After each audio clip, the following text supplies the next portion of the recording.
First, we'll discuss what Hinduism has to say about the first pillar concept of God.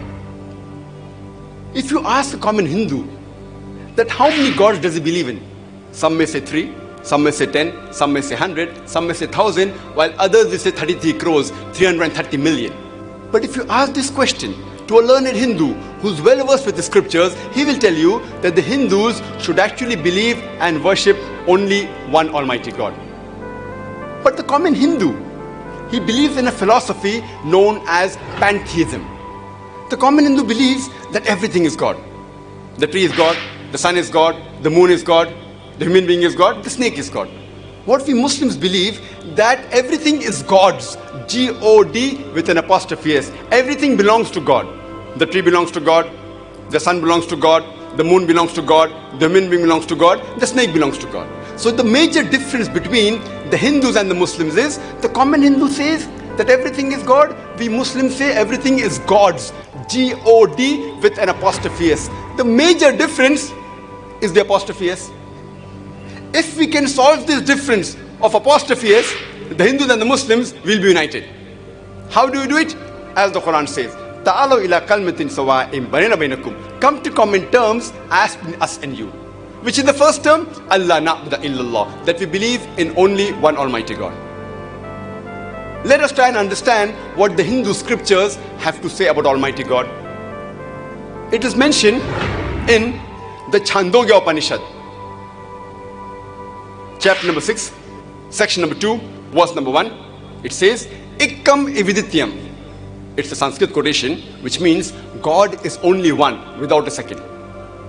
It is mentioned in the Shetashvatar Upanishad, chapter number 6, verse number 9. Nachasya kasij janita na chadipa. Of him there are no parents. He has got no lords. Almighty God has got no mother. He has got no father. He has got no master. He has got no superior. It's mentioned in the Shetashvatar Upanishad, chapter number 4, verse number 19. Na tasya pratima asti. Of him there is no likeness. It's further mentioned in the Shetashvatar Upanishad, chapter number 4, verse number 20, that his form cannot be seen. No one can see him with the eyes. Amongst all the Hindu scriptures, the most widely read and the most popular is the Bhagavad Gita. It's mentioned in Bhagavad Gita, chapter number 7, verse number 20. All those whose intelligence has been stolen by material desires, they worship demigods. Which means all materialistic people, they worship demigods. That is the false gods besides the one true Almighty God. It's further mentioned in Bhagavad Gita, chapter number 10, verse number 3, that he who knows me as the unborn, the beginningless, the supreme Lord of all the worlds. Amongst the Hindu scriptures, the most sacred are the Vedas. It's mentioned in the Yajurveda, chapter number 32, verse number 3. Na tasya pratima asti. Of him there are no images. Almighty God has got no images. And further says that he is unborn. He alone should be worshipped. It's mentioned in Yajurveda, chapter number 40, verse number 8, that Almighty God is imageless and pure. It's mentioned in Yajurveda, chapter number 40, verse number 9, Andhatma pravishanti ya asambhuti mupaste. Andhatma means darkness, pravishanti means entering, and asambhuti means the natural things like fire, water, air. It means they are entering darkness, those who worship the natural things like fire, water, air. And the verse continues, they are entering more in darkness, those who worship the created things like table, chair, idols, etc. Who says that? Yajurveda, chapter number 40, verse number 9. It's further mentioned in the Atharva Ved, book number 20, hymn number 58, verse number 3. Dev Maha Asi. Verily great is Almighty God. And amongst the Hindu scriptures, the most sacred are the Rig Veda. It is mentioned in Rig Veda, book number 1, hymn number 164, verse number 46, the shlokas which were recited. by the respected pundits. It says, Ekkam Sat Vipra Bahuda Vedante. Ekkam Sat Vipra Bahuda Vedante. Which means truth is one, God is one. Sages call him by various names. And the same message repeated in Rig Veda, book number 10, hymn number 114, verse number 5, that God is one, but sages call him by a variety of names. And in Rig Veda alone, in book number 2, hymn number 1, there are no less than 33 different attributes given to Almighty God, many of which were recited by the respected pundits. One amongst them, in Rig Veda, book number 2, hymn number 1, verse number 3, is Brahma. Brahma is called the creator. We Muslims have got no objection if someone calls Almighty God as Khalik or the creator. But if someone says the creator is Almighty God who has got 4 heads and on each head is a crown, we Muslims take strong exception to it. Moreover, you are going against Shetashvatar Upanishad, chapter number 4, verse number 19, which says, Na tasya pratima asti. Of him there is no likeness. Another attribute given in Rig Veda, book number 2, hymn number 1, verse number 3, is Vishnu. Vishnu is called the sustainer, the cherisher. If you translate into Arabic, it is somewhat similar to Rabb. We Muslims have got no objection if someone says Almighty God is Rabb or sustainer or cherisher. But if someone says sustainer is Almighty God who has got 4 hands, one of his right hand is the disc, is the chakra, the other hand he has the conch, he's traveling on the bird by the name of Garuda or reclining on a couch of snakes, we Muslims take strong objection to it. Moreover, you are going against Yajurved, chapter number 32, verse number 3, which says, Na tasya pratima asti. Of him there are no images. If you read Rig Veda, all these descriptions are not given. The attributes are given. That Almighty God is creator, He is sustainer, He is cherisher. We have no objection with attribute. But these images are not given because it is mentioned in the Vedas that Almighty God has got no images. It's further mentioned in Rig Veda, book number 8, hymn number 1, verse number 1, Ma Chidanidhi Sansad. Ma Chidanidhi Sansad, which means do not worship anyone except the one God. It's mentioned in Rig Veda, book number 6, hymn number 45, verse number 16. Ya ik it mushtihi. Praise him alone, the one true God.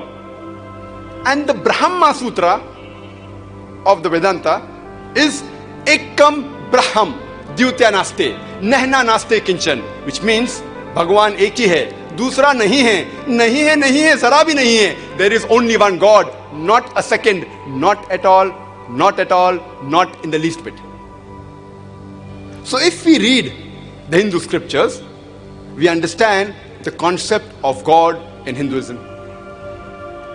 Let's try and understand the concept of God in Islam.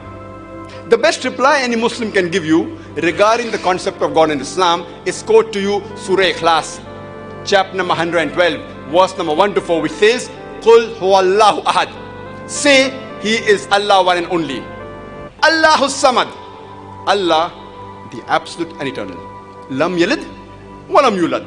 He begets not, nor is begotten. Walam yakul lahu kufuwan ahad. And there is nothing like him. This is a 4-line definition of Almighty God given in the glorious Qur'an in Surah Ikhlas, which is the same as which was mentioned in the Hindu scriptures. The first is Qul huwallahu ahad. Say He is Allah one and only. Same as the Chandogya Upanishad, chapter number 6, section number 2, verse number 1, which says, Ekkam evidityam. God is only one without a second. The second verse, Allahu Samad. Allah, the absolute and eternal. Same as Bhagavad Gita, chapter number 10, verse number 3, which says that He is the Lord of all the worlds. Verse number 3, Lam yalid walam yulad. He begets not, nor is begotten. Same as Shetashvatar Upanishad, chapter number 6, verse number 9, which says, Na achasya kasij janita na chadipa, which means Almighty God has got no parents, He has got no lords, He has got no mother, He has got no father. And the last is Walam yakul lahu kufuwan ahad. There's nothing like him. Same as mentioned in the Shetashvatara Upanishad, chapter number 4, verse number 19, as well as Yajurved, chapter number 32, verse number 3, which says, Na tasya pratima asti. Of him, there is no likeness. He has got no images. The definition of Almighty God given in Qur'an and the Hindu scripture is exactly the same.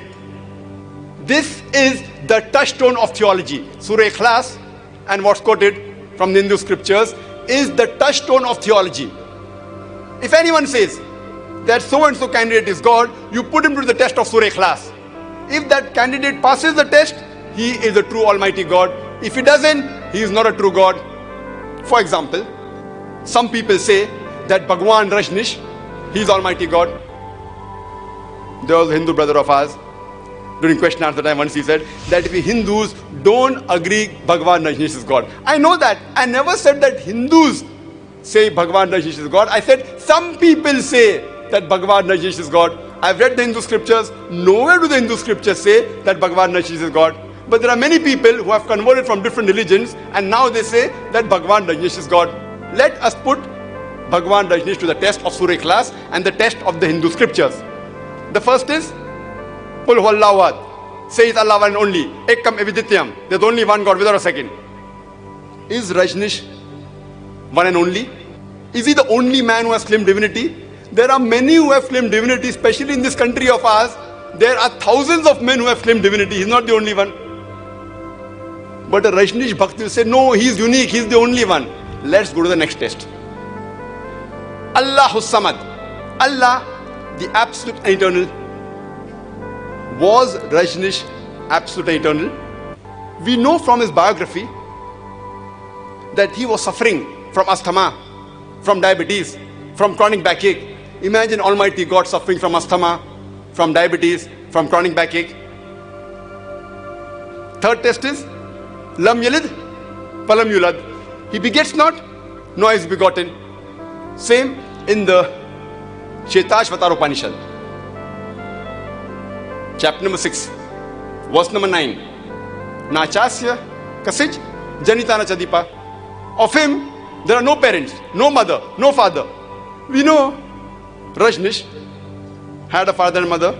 He was born in the state of Madhya Pradesh. In 1981, he goes to America and takes thousands of Americans for a ride. And in the state of Oregon, he starts his town known as Rajnishpuram. Later on, the American government, they arrest him and they put him behind bars. And he claims that the American government gave me slow poisoning in the jail. Imagine Almighty God being slow poisoned. And later on in 1985, the American government, they kick him out of the country. He comes back to India and in the city of Pune, he restarts his center, which is today known as the Osho Commune. And if you go to Pune and visit his center, the Osho Commune, it is mentioned on his tombstone, Bhagwan Rajnish, Osho Rajnish, never born, never died, but visited the earth from the 11th of December 1931 to the 19th of January 1990. Never born, never died, but visited the earth from the 11th of December 1931 to the 19th of January 1990. Never born, never died. They forgot to mention on his tombstone that he was not given visas to 21 different countries of the world. Imagine Almighty God coming in this world to visit the world, and he requires visas to visit different countries. And the Archbishop of Greece said, if you don't remove Rajnish out of this country, we'll burn his house and the house of his disciples. And the last test, Walam yakul lahu kufuwan ahad. There's nothing like him. Is so stringent that no one besides the true Almighty God can pass. The moment you can compare God to anyone in this world, in this universe, he is not God. Walam yakul lahu kufuwan ahad. We know Rajnish. He was a human being like us. Had 2 eyes, 1 nose, 2 hands, 2 legs, had a white beard. The moment you can compare God to anything in this world, he is not God. Walam yakul lahu kufuwan ahad. For example, if someone says that Almighty God is 1,000 times stronger than Arnold Schwarzenegger. You might have heard the name of Arnold Schwarzenegger, the person who got the title Mr. Universe Mr. World, the strongest man in the world, the strongest man in the universe. If someone says that Almighty God is 1,000 times stronger than Arnold Schwarzenegger, the moment you can compare God to anyone, whether it be Arnold Schwarzenegger, whether it be Dara Singh, or whether it be King Kong, whether it be 1,000 times or whether it be 1,000,000 times, the moment you can compare God to anything in this world, He is not God. وَلَمْ يَكُنْ لَهُ كُفُوًا أَحَدٌ. There is nothing like Him. My request is to my dear brothers and sisters, whichever God you are worshipping, put them to the test of Surah Ikhlas and the test of the Hindu scriptures. If they pass the test, they are true Almighty God. If they fail, they are not. Otherwise, Allah subhanahu wa ta'ala says in the Qur'an, in Surah Isra, chapter number 17, verse number 110, the ayat which was recited by the Qari, قُلِ ذُو اللَّهِ أَوِ ذُو الرَّحْمَانِ أَيَّمَا تَدُوا فَلَهُ الْأَسْمَاءُ الْحُسْنَى. Say call upon Him by Allah or by Rahman. By whichever name you call upon Him, to Him belongs the most beautiful name. You can call Allah subhanahu wa ta'ala by any name, but it should be a beautiful name. It should not conjure up a mental picture. And there are no less than 99 different attributes given to Almighty God in the glorious Qur'an. Ar-Rahman, Ar-Rahim, Al-Hakim, most gracious, most merciful, most wise, no less than 99. And the crowning one is Allah. Why do we Muslims prefer calling Allah by the Arabic word Allah instead of the English word God? Because a person cannot play mischief with the Arabic word Allah as you can do with the English word God. For example, if you add S to God, it becomes gods. That's plural of God. There's nothing like plural Allah. Kul huwallahu ahad. Say He's Allah one and only. If you add DESS to God, it becomes goddess, meaning a female God. There's nothing like male Allah or female Allah. Allah has got no gender. He is unique. If you add father to God, it becomes Godfather. He's my Godfather. He's my guardian. There's nothing like Allah Father or Allah Abba in Islam. If you add mother to God, it becomes Godmother. There's nothing like Allah Ammi or Allah Mother in Islam. Allah is a unique word. If you add tin before God, it becomes tin God, meaning fake God. There's nothing like tin Allah in Islam. That's the reason we Muslims, we prefer calling Allah by the Arabic word Allah instead of the English word God. But if there are some Muslims who, while speaking with the non-Muslims about Allah subhanahu wa ta'ala, these non-Muslims may not know the concept of Allah. So if they use the word God instead of Allah, like how I'm doing today, there's no problem. But I'd like to remind that God is not the appropriate translation of the Arabic word Allah. And this word Allah is mentioned in all the sacred scriptures of the major world religion, including Hinduism. It's mentioned in Rig Veda, book number 2, hymn number 1, verse number 11. He's referred as Ilah or Allah, meaning God. Allah subhanahu wa ta'ala is also mentioned by name in Rig Veda, book number 3, hymn number 30, verse number 10, as well as Rig Veda, book number 9, hymn number 67, verse number 30. He has been mentioned by name as Allah in several verses of the Veda.